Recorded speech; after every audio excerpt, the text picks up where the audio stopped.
आता हे हत्या प्रकरणच झालं, त्याच्यामध्ये तिचं पण जे आयुष्य होतं ते पुढचं स्पॉइलच आहे आणि तो मुलगा तर गेला. कुठेतरी असं वाटतं की आता फ्रीडम आहे, तर तुम्हाला ज्या गोष्टी वाटतात त्या म्हणजे वाटत आहेत त्या बोलल्या पाहिजेत.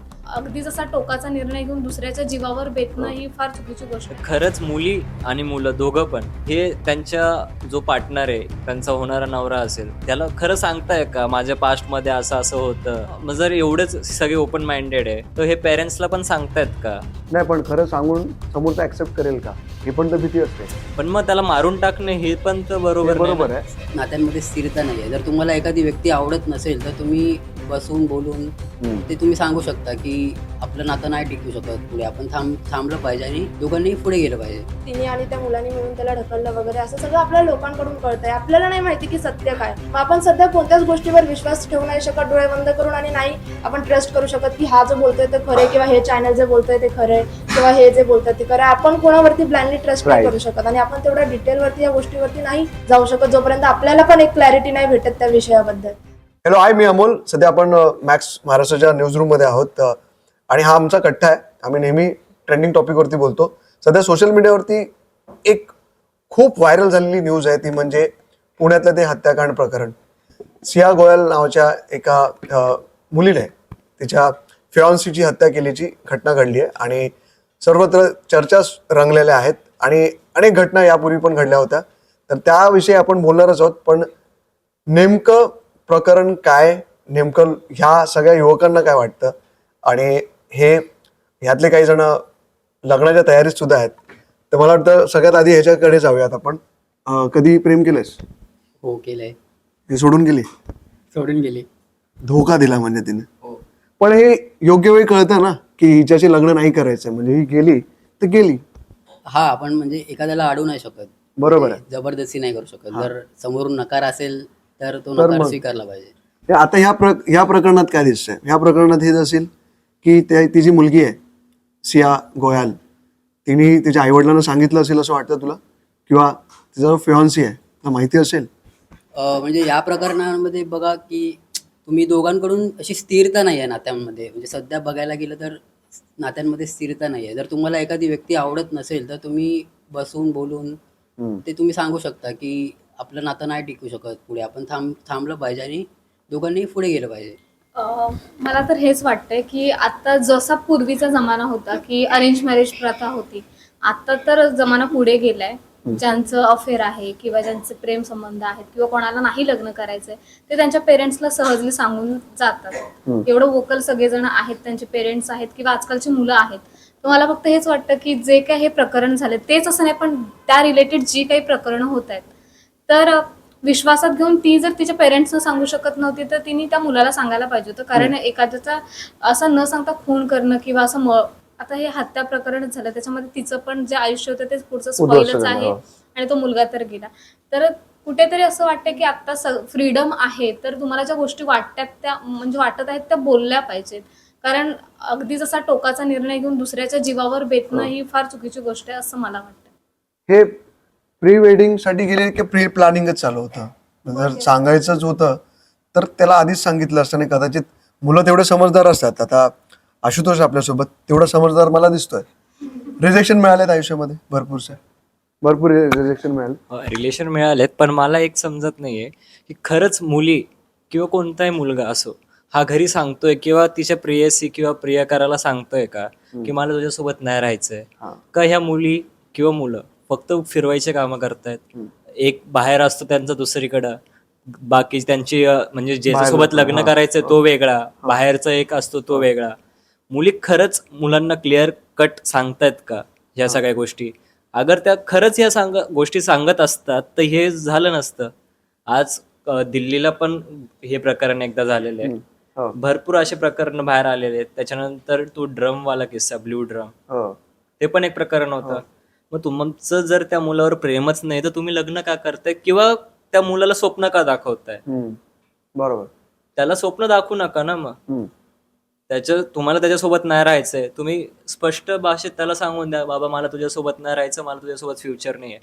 जर तुम्हाला घरच्यांशी बोलायची हिंमत नाही, तुम्ही त्याच्याकडे बोला. आणि जर तुम्हाला दोघांची बोलायची हिंमत नाहीये, तर तुम्ही काहीतरी त्याच्यावर मुद्दा काढा. पण हे असं मारून टाकणं किंवा कोणासोबतचे आयुष्य खेळणं हे चुकीचं आहे. नाही, सध्या असं झालंय की मुली सगळ्या खूप फ्री माइंडेड झाल्यात आणि तेवढेच पॅरेंट्स पण झालेत. कारण कोणी कोणाला प्रेशरच करत नाही की तू याच्यासोबतच कर. म्हणजे आई वडील पण तेवढे समजून घेतात मुलींना Open की आहे. बाबा हा ओपन पण की आता माझी मुलगी आहे, तिला एखाद्या मुलावरती प्रेम झालंय, मग ठीक आहे लावून देऊ आपण काय, कारण तेवढं आहे. आणि मुली पण तेवढं आता ओपन माइंडेड आणि बोल्ड झाल्यात आपल्या डिसिजन्सला घेऊन की हो मला हे मत आहे, मला हे करायचंय तर मी तेच करणार. मला नाही वाटत. आणि समाज म्हणजे समाज एक अशी गोष्ट आहे की म्हणजे ते नेहमी टीकाच करत असतो. तुम्ही कुठे बघणार, किती वेळ बघणार आणि कोणाकोणाला बघणार. म्हणजे एक माणूस चांगलं बोलतात तर 4 तोंड चांगली न बोलणारीच असतात. हो 10 लोक समोरून चांगलं बोलतात, 10 लोक पाठून वाईट बोलतात. तुम्ही कोणाकोणाचं ऐकणार. म्हणून आता या गोष्टी ऐकणं आणि समाजाकडे लक्ष देणं कमी केलं पाहिजे. आणि जे तुम्ही सांगताय जसं की आता म्हणजे आज चुकी कोणाची आहे, की मला असं वाटतं की त्यांचे रिलेशनशिप वॉज गोइंग ऑल वेल. म्हणजे दिसत तर होतं, कारण जसं Instagram वरती पिक्चर्स वगैरे येतात, त्यांचे व्हिडिओज वगैरे येतात की तिचं बर्थडे सेलिब्रेशन केलं त्याने वगैरे, जे काय आहे त्यांचं झालं ते. म्हणजे त्यात मला नाही असं ते वाटत आहे की काय डाऊटफुल असेल किंवा काय. म्हणजे दोघं तर खुश दिसतात, पण नंतर जर का काय त्यांचं झालं असेल, मला म्हणजे क्लॅरिटीच नव्हती कुठे. मला असं वाटतं जर का ती क्लिअर असली असती किंवा तो क्लिअर असता तर ते त्यांचं पर्सनल आहे. आपण नाही सांगू शकत कोणाचं डोकं कधी चालतंय ते. एक माणसाची मानसिकता असते, ज्या पद्धतीने एक सायकोलॉजी वर्क करते एखाद्याची. आता मी तुमच्यासोबत चांगली आहे, मी चांगलं बोलते, उद्या परवा मला एखादी गोष्ट तुमची खटकली तर उद्या परवापासून मी तुमच्यासोबत चांगलं नाही बोलणार. माझी एक सायकोलॉजी बाबा काहीतरी झालंय आणि ते मला नकोय, मग त्या हिशोबाने मी तुमच्याशी वागणार. मग ते तसं पण असतं की लाईक जसं आपण आत्ता चांगलं चाललोय गरजेचं नाहीये की ते पुढेपर्यंत तसंच चालेल. मग मला वाटतं की म्हणजे तसंच काहीतरी झालं असेल, कुठेतरी काहीतरी झाले असतील वादावाद. आता आपण त्या गोष्टीवरती जास्त डीपली किंवा डिटेलमध्ये नाही बोलू शकत, कारण आपल्याला त्याचा काही मुद्दा माहिती नाहीये मेन काय. आपल्याला फक्त एवढं माहिती आहे की लोक, आणि ते पण आपल्याला नाही माहिती, ते आपल्याला लोकांकडून कळतंय किंवा असं जे पोलिसांकडून किंवा जे न्यूज वगैरे न्यूज चॅनल्सवरून कळतंय की असं झालंय की त्यांचं लव्ह रिलेशन होतं आणि मग त्यांची एंगेजमेंट झाली होती, मग ते दोघं बाहेर गेले आणि मग तिने आणि त्या मुलांनी मिळून त्याला ढकललं वगैरे. असं सगळं आपल्याला लोकांकडून कळतंय. आपल्याला नाही माहिती की सत्य काय. मग आपण सध्या कोणत्याच गोष्टीवर विश्वास ठेवू नाही शकत डोळे बंद करून, आणि नाही आपण ट्रस्ट करू शकत की हा जो बोलतोय ते खरंय किंवा हे चॅनल जे बोलतोय ते खरंय किंवा हे जे बोलतोय ते खरंय. आपण कोणावरती ब्लाइंडली ट्रस्ट नाही करू शकत आणि आपण तेवढ्या डिटेलवरती या गोष्टीवरती नाही जाऊ शकत जोपर्यंत आपल्याला पण एक क्लॅरिटी नाही भेटत त्या विषयाबद्दल.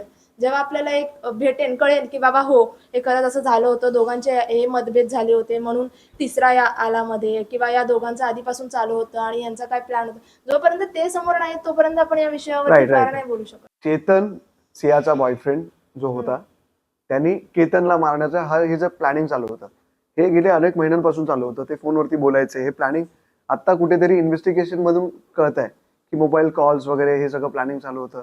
तो तिकडे आला सुद्धा होता असं सांगितलं जात आहे. पण हे सगळं करण्यामागे वेळ घालवला, आई वडिलांचा वेळ घालवला, स्वतःचा वेळ घालवला, आणि ज्या मुलाच्या आई वडिलांनी ट्रस्ट केला होता की ही सून म्हणून येणार आहे, तर ते तर प्री वेडिंग आणि वेडिंगच्या तयारीत होते. हा मुलगा पण स्वप्न रंगवत होता. अचानक असा एखादा व्यक्तीचा घात करणं, हे सध्या यंगस्टर म्हणून काय बघताय तुम्ही, कारण समाजात हेच चाललंय. ती त्याला फिरवते, तो तिला फिरवतो, हेच सगळं चाललंय. काय वाटतं तुम्ही आपसामध्ये जर तुम्हाला या टॉपिकवरती बोलायचं असेल तर नेहमी काय होतं की बोटं दाखवायची असतात पण चुकी दोघींकडनं असते, तेवढीच. हे मानता तुम्ही? असं काही प्रकरण तुम्हाला आठवत आहेत आणखीन काही मागचे प्रिव्हियस? आपण तो एक ड्रमवाला झाला, नंतर मग तो एक कुकरवाला, सेमच कंडिशन होती? सेमच झाली. मला तर असं वाटतंय की जर तुमचा अफेअर आहे किंवा तुम्हाला एखाद्या मुलासोबत नाही करायचं, क्लिअरिटी म्हणजे नात्यामधली जी क्लिअरिटी आहे ना ती फार महत्वाची आहे. ती क्लिअरिटी जर दोघं एकमेकांना देत असतील ना तर ह्या अशा घटना कमी होऊ शकतात. काय वाटतं आशुतोष? माझा हा प्रश्न आहे की खरंच आता जसं सानिका मगाशी म्हणाली की सगळे ओपन माइंडेड झाले, पेरेंट्स पण, मुली पण, मुलं पण.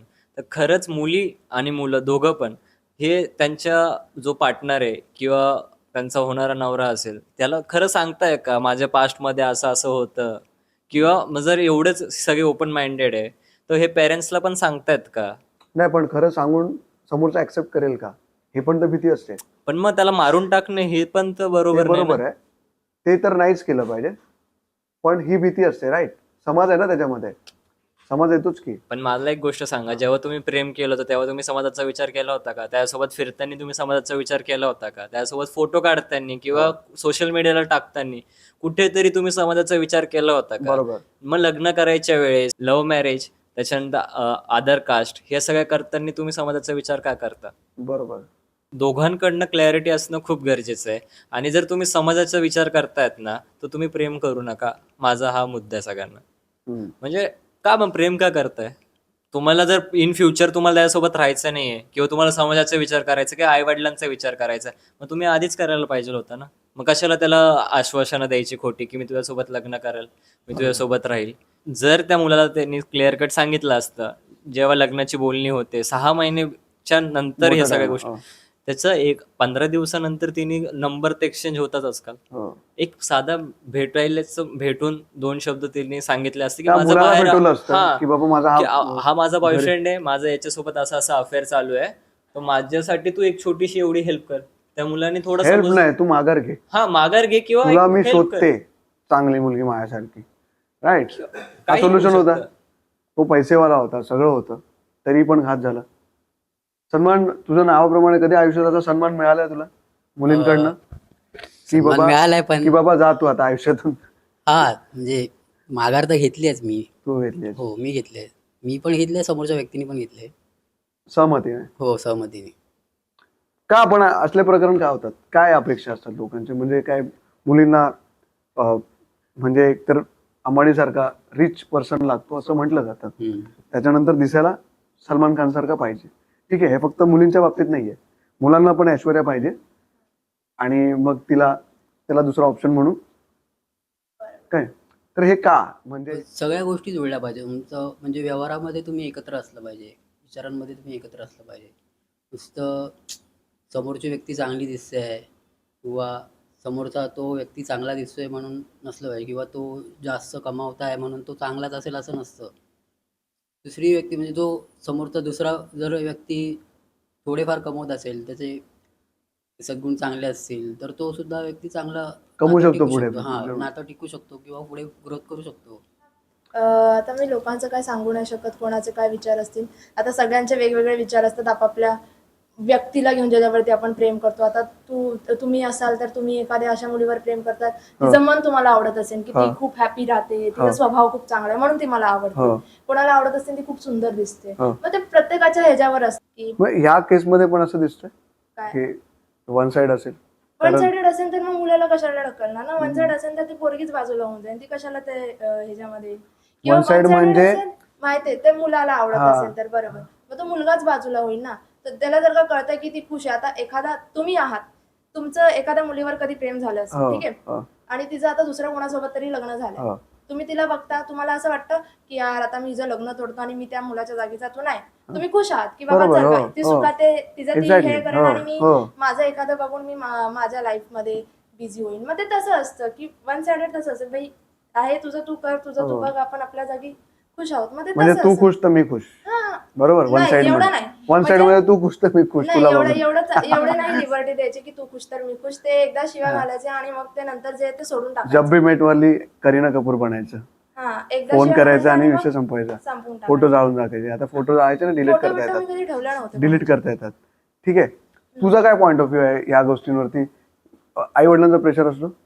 आई वडिलांचा प्रेशर असं नाही, पण आई वडील नेहमी ना समाजाचा विचार करतात की समाज काय बोलतील, आपले नातेवाईक काय बोलतील. तर कुठेतरी ह्या वातावरणामध्ये ना जी मुलगी असेल किंवा मुलगा असेल त्यांच्यावरती प्रेशर येतं. त्यामुळे प्रेशरमध्ये ना काही न होणाऱ्या चुका पण होऊन जातात आणि नंतरला मग रिग्रेट वाटू शकतं लग्न झाल्यानंतर मे बी की मी चुकीच्या व्यक्तीसोबत केलं. तर ते रिग्रेट होऊन भरपूर लोकांचे असे आयुष्य झाले उद्ध्वस्त. त्याच्यामुळं प्रत्येकाच्या आता ह्याच्यावरती आहे की माणूस कसं क्लिअरिटी समोरच्या व्यक्तीला देतो. राइट, ये सबको देख के क्या लगता है कि प्यार करने की इच्छा है तुम्हारी कोई? वो हर एक की चॉइस होती है, किसी को अगर करना है तो वो कर सकते हैं. वो ऐसे किसी पे प्रेशर नहीं होता, हर एक का एक एक ओपिनियन चॉइस होता है. राइट, अगर उनको करना है तो उनकी इच्छा है तो कर ले, नहीं इच्छा है तो ना करे. Right, be open. तो मुझे एक आखिरी सवाल है, शेवटचा प्रश्न, कि ऐसा क्यों होता है, ये सब क्यों हो रहा है समाज में, ऐसा क्यों होता है? वो है अभी कास्ट रिलीजन का जो प्रॉब्लम अभी होता है, हाँ, वो बहुत टाइम से अभी चल ही रहा है, अभी भी हो ही रहा है, इसी के बीच में होता है. चलो आज आम्ही न्यूजरूममध्ये या सगळ्यांशी गप्पा मारल्या. आय होप तुमच्याही मनात अनेक प्रश्न असतील. अशा भरपूर केसेस झाल्या गेल्या काही वर्षांमध्ये, आणि म्हणजे कुणाला फसवून त्याचा घात करणं, त्यापेक्षा त्याला क्लिअर करून त्याचा जीव म्हणजे ॲटलिस्ट त्याचे प्राण वाचतील एवढा प्रयत्न केला तर मला वाटतं की करणारी व्यक्ती म्हणजे एखाद्याचा घात करणारी व्यक्तीसुद्धा सुखरूप राहील, आणि तो माणूस पण त्याचं प्राण जे आहे तो वाचून काहीतरी भलं मोठं आयुष्यात करेल. त्यामुळे कुणालाही कुणासोबतही अशा घटना घडू नये ह्या मागचा हा हेतू आहेच, पण हे घडूच नये अशी प्रार्थना आम्ही या न्यूजरूममधून करू शकतो फक्त. आणि आशा आहे की अशा घटना पुन्हा ऐकायला मिळणार नाही सोशल मीडियावरती. पाहत राहा मॅक्स महाराष्ट्र. मी अमोल सोबत ही टीम.